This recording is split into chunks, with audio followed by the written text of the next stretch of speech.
In 1922, the Soviet Union was formed, a new nation that would have a profound impact on the entire globe. It would emerge from the remnants of the Russian Empire after a long and bloody civil war. Russia, in the aftermath of the Bolshevik Revolution, was a country in absolute turmoil, a brutal and bloody clash of arms trying to wipe out this new regime before it can take control of the country. The Bolsheviks finally succeeded in about 1922, and then came the hard work of trying to create, for the first time ever, a new socialist country. From out of nowhere, Vladimir Lenin had become the leader of the largest nation on earth and was now imposing his will. Lenin won the war. Lenin won the revolution. Lenin's one of those amazing figures who really are decisive in history. One's got to understand that Lenin was an autocratic character who really didn't want anyone to succeed him. That's true of most autocratic characters in history. But Lenin would have a successor who proved to be the most ruthless of all figures when dealing with both his own people and his foreign enemies. They realized after the revolution that the Soviet Union was surrounded by enemies. It didn't have a friend in the world. They felt that way, and they were probably right.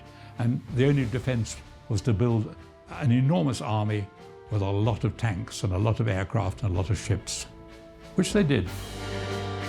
In the aftermath of World War II, the Soviet Union emerged as a new global superpower that matched the once mighty Russian Empire of old.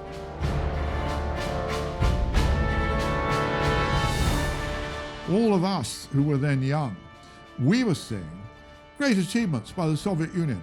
They launched the Sputnik satellite, fantastic scientific achievement. They put the first man into space, Yuri Gagarin, fantastic achievement.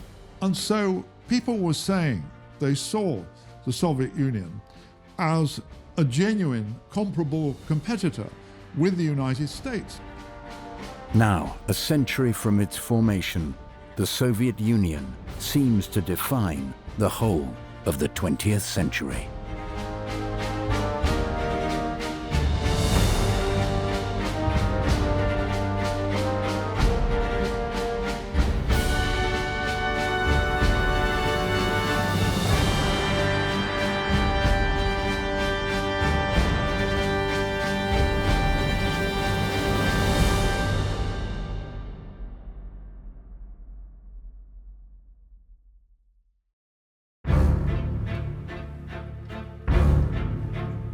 In 1917, the Romanov dynasty fell, and Vladimir Lenin and the Bolsheviks had managed to seize power in the Russian Revolution. This new government signed the Treaty of Brest-Litovsk with the Central Powers, bringing an end to Russian involvement in World War I. But despite an end to the conflict with foreign governments, the battle for Russia itself would continue for years.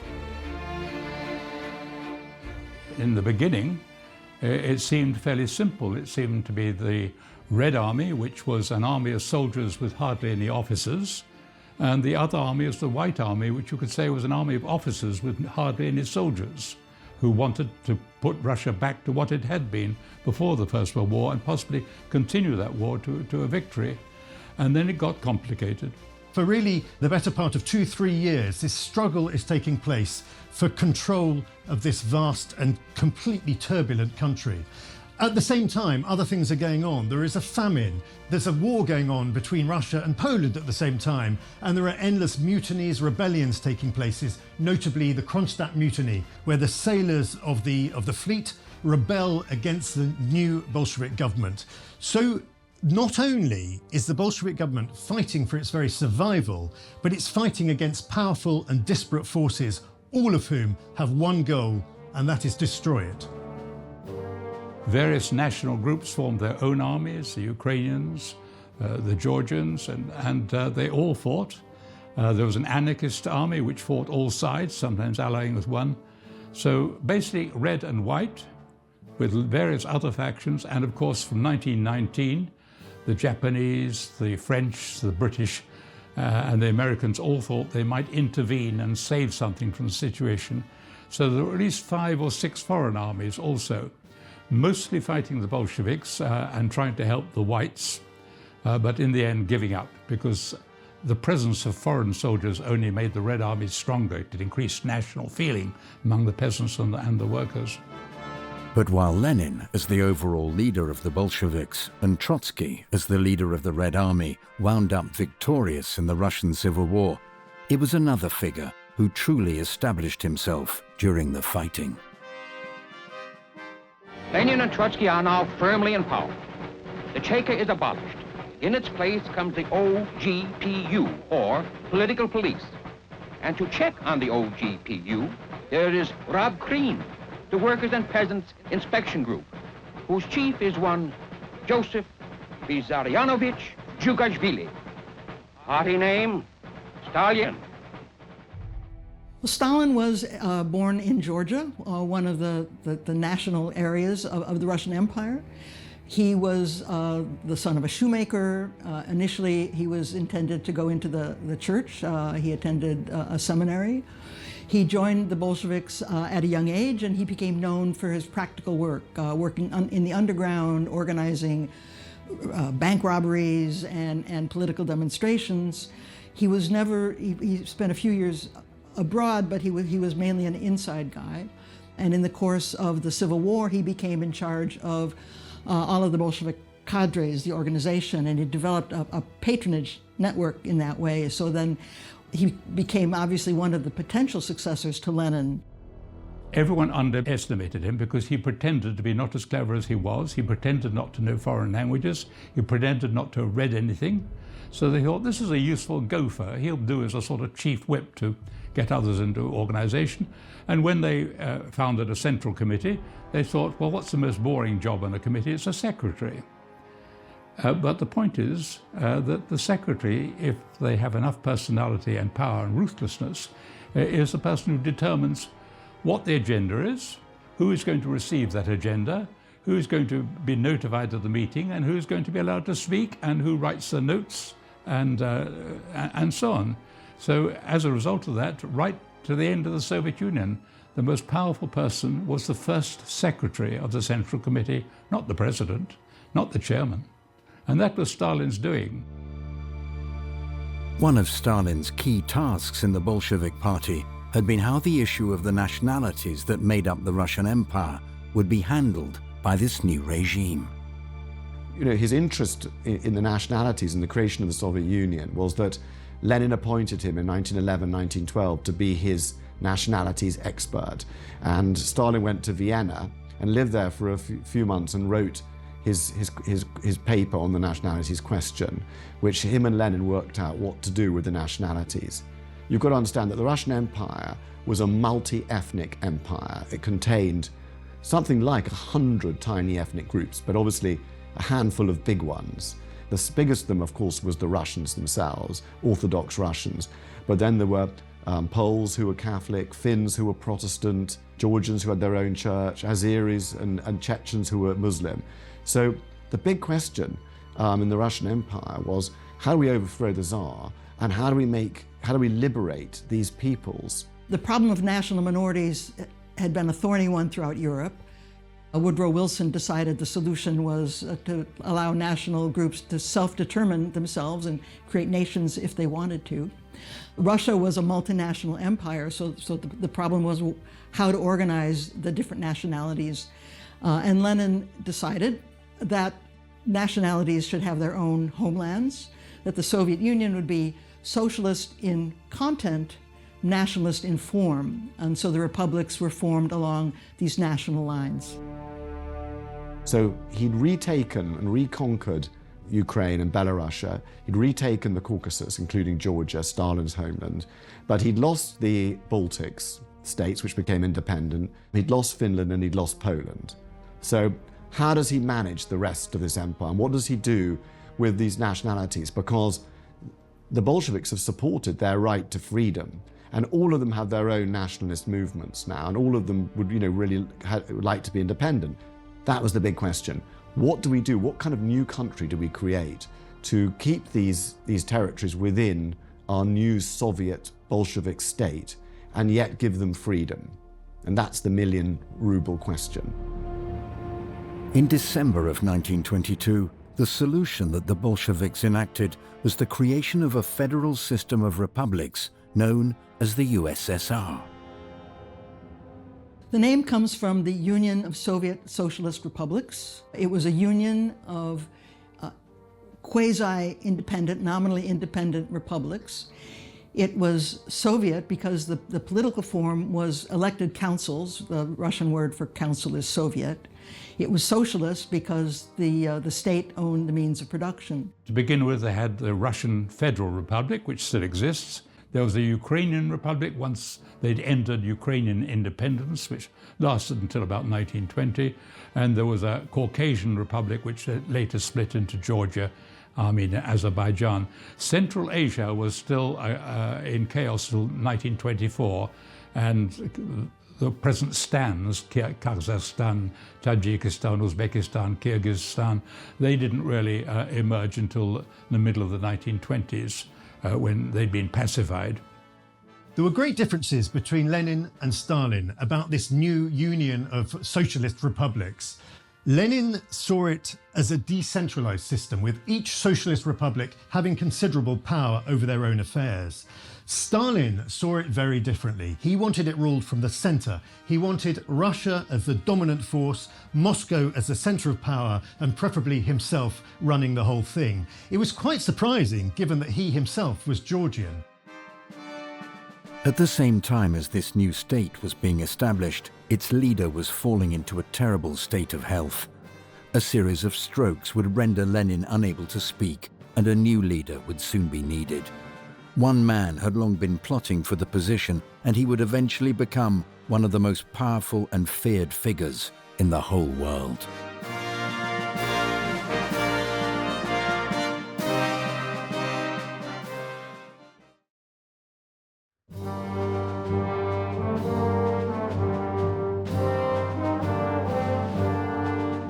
In January 1924, Vladimir Lenin died.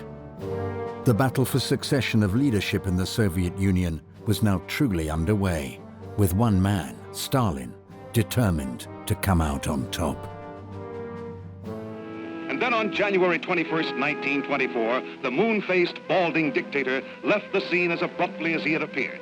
He literally died of overwork. His funeral was a monstrous affair. Hundreds of thousands queued up in the streets in 25-degree below zero weather. It seemed that everyone wanted to pay their last respects. Stalin removed his rivals systematically with incredible ingenuity and in such a way they didn't know it was happening.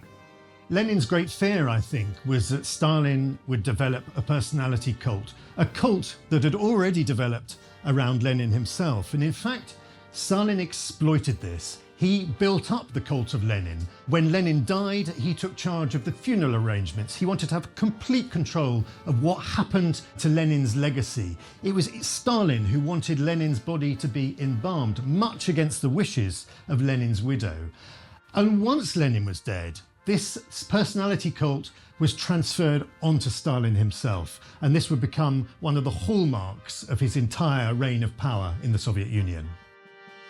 Stalin was left as the sort of leading member of the leadership, along with Trotsky.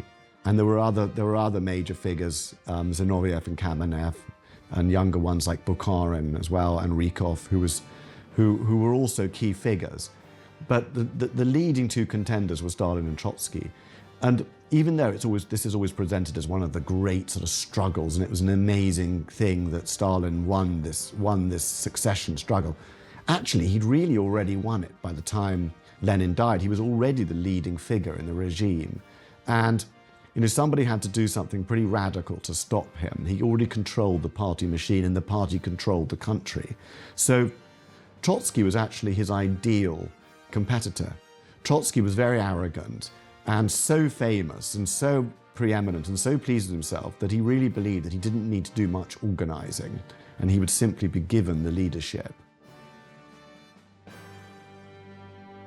The first thing he did was to tell Trotsky he needed a rest and suggested that Trotsky go to the Caucasus. And Trotsky, who, although a very powerful figure, could be at times hysterical and have fainting fits and feel suddenly psychosomatically ill, Trotsky consented, and he went pheasant shooting. And the instructions Stalin sent to the locals was he was not to meet anybody, he was not to receive any telegrams or letters. So Trotsky missed Lenin's funeral, and you know, people who miss funerals miss the will reading and miss the distribution of the spoils. Stalin's maneuvers during Lenin's funeral would be the beginning of the end for Leon Trotsky's role in the newly formed USSR, and the beginning of Stalin's radical plans for the nation. Stalin, Zinoviev, and Kamenev forced Trotsky into exile. Then Stalin overrules his two associates and ends the new economic policy. In its place come three successive five-year plans, all designed to emphasize productive capacity, especially heavy industry and power output.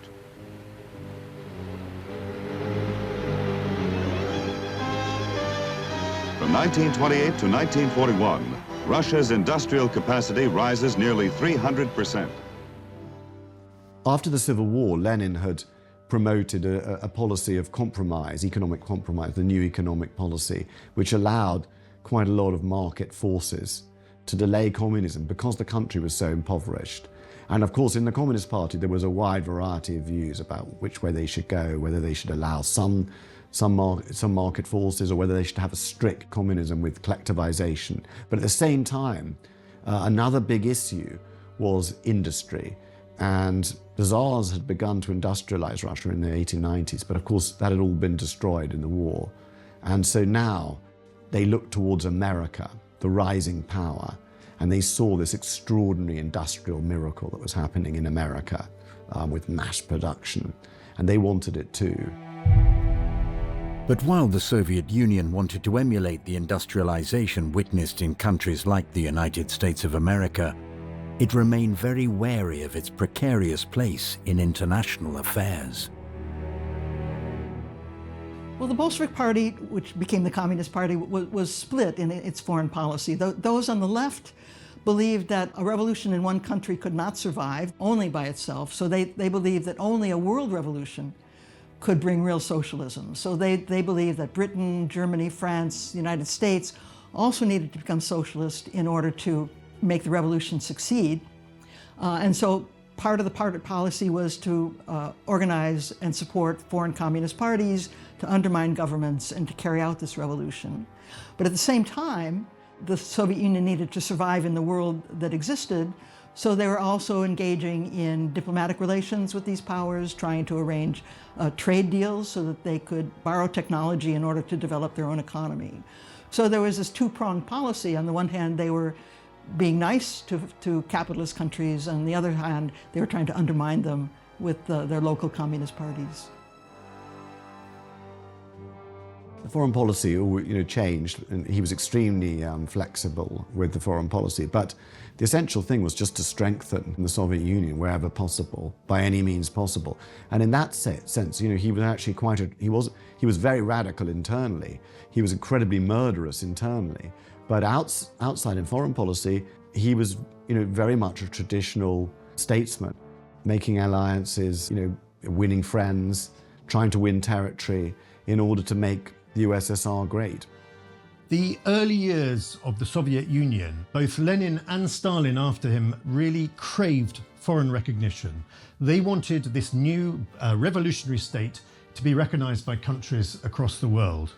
One of the first nations to enter into negotiations was Great Britain, and you get the Anglo-Soviet trade agreement, and then you get diplomatic recognition happens soon afterwards. And eventually, America itself in the early 1930s will recognize this new state and send an ambassador to Moscow. And soon after that, the Soviet Union is recognized by the League of Nations in 1934. This is a key moment for the Soviet Union. At last, it's been recognized as an official country on the world stage. While the USSR would eventually be officially recognized on the world stage, it continued to have extremely tense relationships with foreign powers. But one of the USSR's surprising opportunities for industrial development in this time was with the country it had been in direct conflict with just a few years prior during World War I, Germany. Germany after the First World War was a pariah state. It wasn't allowed to have an army, wasn't allowed to have tanks or aeroplanes. So it came to agreement with another pariah state, the Soviet Union, and they developed submarines, tanks, and aircraft in various sites on the Volga. Well, this was the first socialist country in the world, so it was a tremendous experiment in transforming an economic system, modernize the country to build hydroelectric dams, to build the economy. The Soviet economic elite decided that centralized economic planning would be the most efficient way to mobilize resources.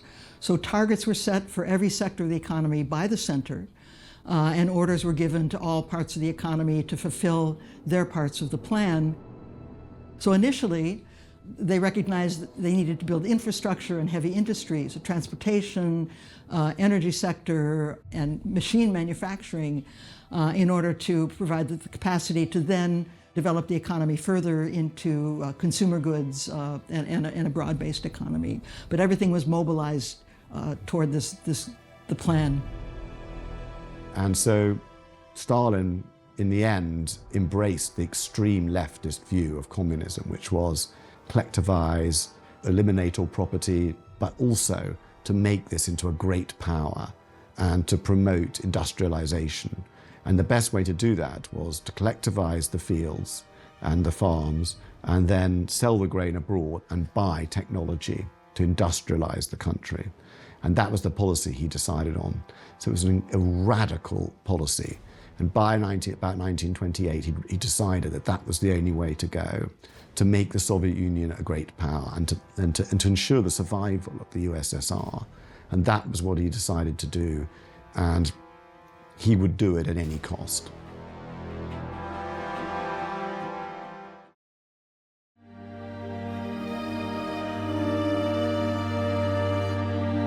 The economic policy enacted by Joseph Stalin in the late 1920s would lead to a wide-scale famine across the whole of the USSR. He did it by, first of all, introducing a policy of collective farms. They had been tried briefly in the 1920s and found that peasants didn't want to have their horses owned collectively and rebelled against it, and that was quickly abandoned. And then he tried again in 1929, and this time it was organized with the help of the Red Army. And it is said for the first time in Russian history, peasants ate all the meat they wanted to, because rather than hand over their pigs and sheep and cows, they just had an enormous feast and ate as much as they could. One of both Lenin's policies and Stalin's policies was the destruction of the wealthy farming class, the yeoman farmers, if you like. These are farmers who had quite a lot of land and produced a lot of produce which they would then sell on. This was deemed unacceptable to the Bolshevik regime, and they were to be liquidated. And other farmers, the smaller peasant farmers, were to be gathered into collective farms and produce grain and supplies for the benefit of the state. This was an absolute disaster because on the one hand, Stalin had wiped out the one class of farmers that produced a surplus, and there was no longer any incentive for the rest of the peasant farmers to produce any food that was going to be taken from them anyway. What happens next is the Great Famine of the early 1930s. The regime would not listen to signals from below. They wouldn't listen to the fact that there was no seed to plant, and they insisted on high quotas anyway.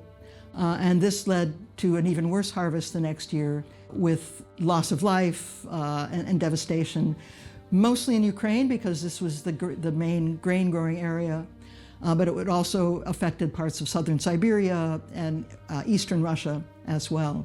So historians who have looked very closely at this don't believe this was a deliberate attack on Ukrainian nationalism or Ukrainian independence. It was just a terribly tragic manifestation of mistakes made in economic planning and an unwillingness to collect unbiased information, but rather trying to believe the most rosy predictions and reports rather than the actual reports.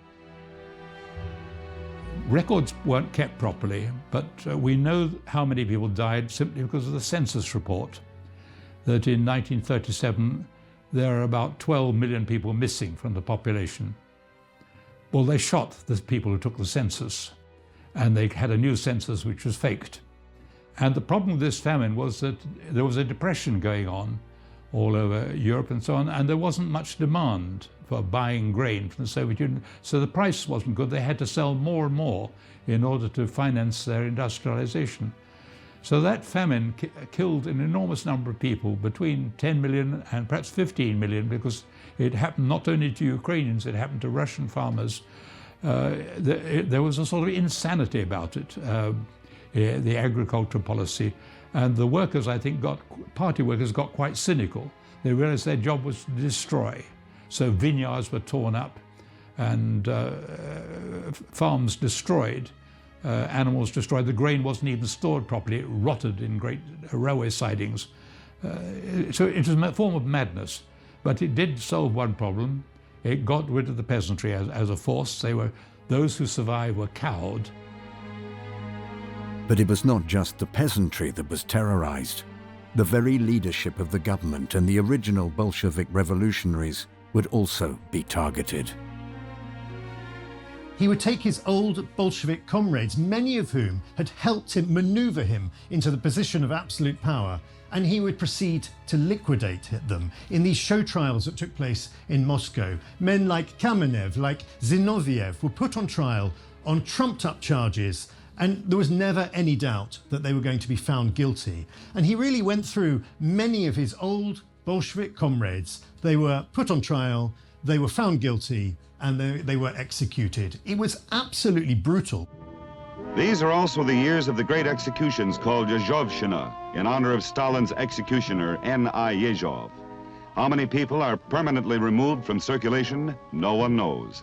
In some provinces, as much as 4% of the population vanishes. Kamenev and Zinoviev, who helped Stalin seize power, are quickly disposed of. To have been a friend of either one of them is now a crime. For this and related activities, well over half of the top communist leadership and thousands of lesser officials vanish, as do most of the army officers. Well, the show trials were masterpieces of propaganda. They were meant to be public displays of crime and punishment, and they were carefully rehearsed, they were carefully prepared. Those that were sentenced in these trials, their confessions were scripted. Hundreds of people were invited to witness them. They were covered by the media, and they were an attempt to prove to the people at large that there were enemies in the country, and that Stalin was doing a good job of finding them and rooting them out. It was also a demonstration to foreign governments that the Soviet Union was intent on preserving its integrity. And Stalin was helped by his chief of police at the time, who was a decadent poet and who had a lot to do with the theatre. And if you know the Stanislavski method of acting, which still survives today, the Stanislavski method of acting is very destructive for the actor because it tells the actor, you've got to be whoever you are. And prisoners, when arrested and interrogated, were trained just as Stanislavski trained actors. Their trials were rehearsed. So when they appeared in court, they would say, yes, I'm terribly guilty. I've been a Japanese spy all my life. And they would then, of course, make mistakes, saying they'd met somebody in a hotel which hadn't existed for 40 years. A lot of foreigners were convinced, quite influential foreigners, historians like Christopher Hill, Bernard Shaw, people who you thought had more brains, were convinced, oh, if he says he's guilty, he must be guilty. A very few of Yezhov's victims are given trials. Some of the trials are remarkable. For example, several defendants are convicted of conspiring with Trotsky in 1936 in the Hotel Bristol in Copenhagen. In actual fact, in 1936, the hotel was no longer in business.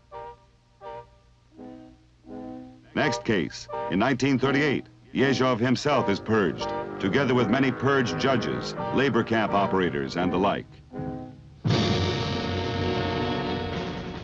His basic plan was, you know, when he looked at the Soviet Union, he saw there was disloyalty in the party. A lot of people wanted to get rid of him. A lot of people weren't happy with his collectivization policy and the suffering of the peasants. You know, there was disloyalty in his own family. And, you know, also the party bosses had become like little princes running their own territories. So he decided the way to deal with this was by bloodshed, by terror, quite deliberately. And he launched the Great Terror in 1935-36, in which Over 1 million people, basically innocent, were executed. This is also a time when there's a great expansion of the gulags. These are prison camps, often in far-flung places in Siberia, miles from anywhere, where political prisoners, troublemakers, or anyone deemed to be hostile to the regime would be sent off there, often walking there under unspeakable conditions, and they'd be simply locked away. And they'd have to work. They were forced labour camps. They were fed very little food. They were held in the most primitive conditions. In the depths of winter in Siberia, it was freezing cold, and millions, maybe 1.5 million, 2 million people died in these camps. But it meant that by the end of the 1930s, Stalin was absolute master of the Soviet Union. He had simply wiped out anyone who could challenge his leadership. Some 2,000 delegates who were at the 1934 Communist Party Congress, 2/3 of them would have lost their lives by the end of the Great Terror. So the leadership was disproportionately targeted. But there were many other victims as well. Other whole groups of victims were members of national minorities who could be suspected of disloyalty in case a war came. So there was a German minority in Russia that had been there for 200 years. It was feared they would be disloyal. So they were rounded up and executed.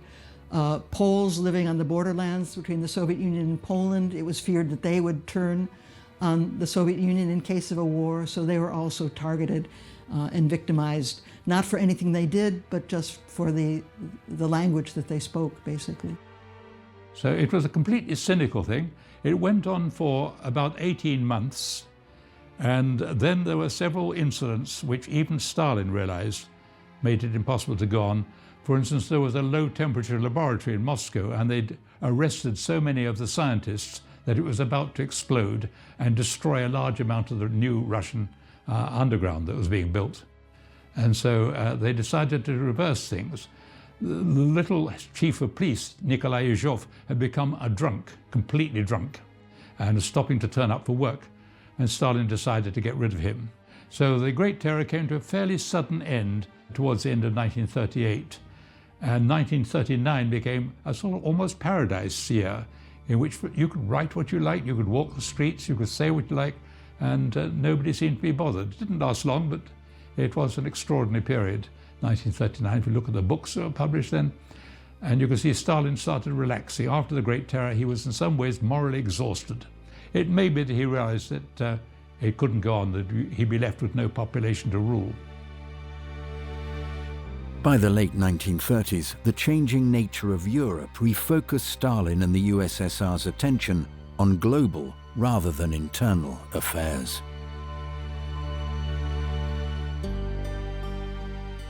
The great hope at the outset of the Bolshevik Revolution was that this would spread to other countries, notably Germany, which was seen as ripe for a similar sort of Bolshevik revolution. But it didn't happen, and events changed rapidly in the 1930s.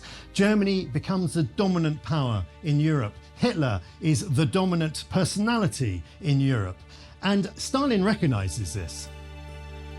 Stalin wanted to safeguard the Soviet Union as much as possible.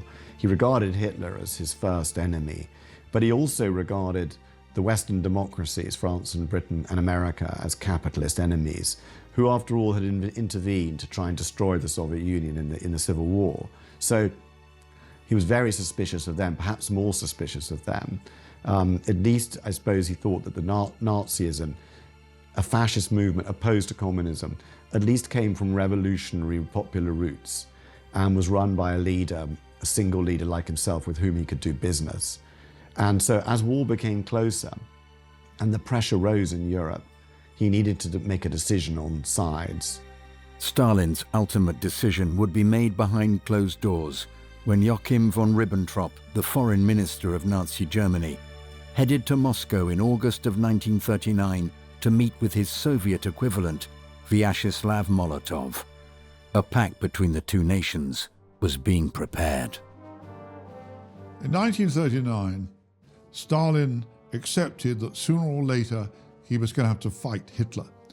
But he did not believe that either it suited the Soviet Union for it to happen soon, or that the Soviet Union was ready to do so.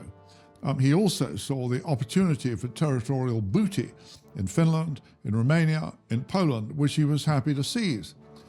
And Stalin convinced himself that he was offering Hitler such a good deal with oil, wheat, and many other commodities of which Germany was in desperate need, that he was confident that it was going to be left to him, Stalin, and the Soviet Union to choose the moment at which he confronted Hitler in arms. What he did not recognize was that his timetable and Hitler's timetable might not mesh. In the end, Stalin's predictions about the timetable of the war in Europe would prove disastrously wrong.